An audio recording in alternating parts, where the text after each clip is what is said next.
পড়ে আছে নিথর দেহ, রক্তে ভিজে যাচ্ছে শরীর, বুকে হাত চেপে ধরে আছে যেন বেঁচে থাকার প্রবল ইচ্ছে।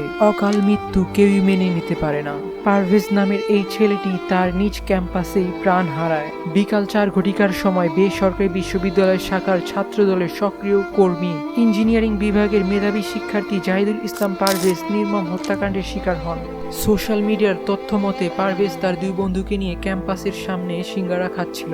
সেখানে 2টি নারী শিক্ষার্থীও ছিল। তারা মনে করে ওরা তাদেরকে নিয়ে হাসি ঠাট্টা করছে। তখন ছাত্রী 2টি কাউকে খবর দেয়, সম্ভবত তাদের বয়ফ্রেন্ড হবে।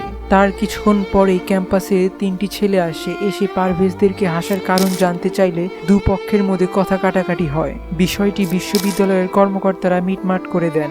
কিন্তু ওই 3 যুবক আবারও কয়েকজনকে নিয়ে আসে ক্যাম্পাসের সামনে। পারভেজ ক্যাম্পাস থেকে বের হতেই তাকে ছুরিকাঘাত করা হয়। ছুরির আঘাতটি ঠিক তার হৃদয়ের উপর পড়ে, মারা যায় পারভেজ।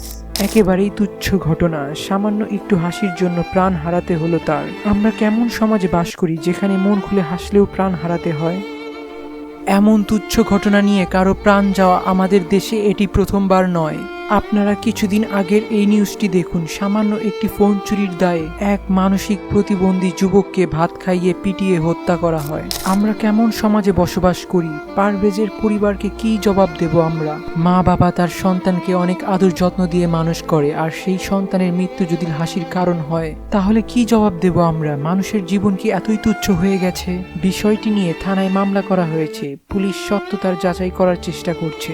এখনো সত্যতা যাচাই করা যায়নি কি ঘটনা নিয়ে সংঘর্ষটি বেঁধেছে, কিন্তু সোশ্যাল মিডিয়াতে নানান লোকজন নানা কথা ছড়াচ্ছে। তবে কি জীবনের মূল্য এতটাই কমে গেছে? সবাই এটার তীব্র নিন্দা জানায় ও এটার সঠিক বিচার চায়।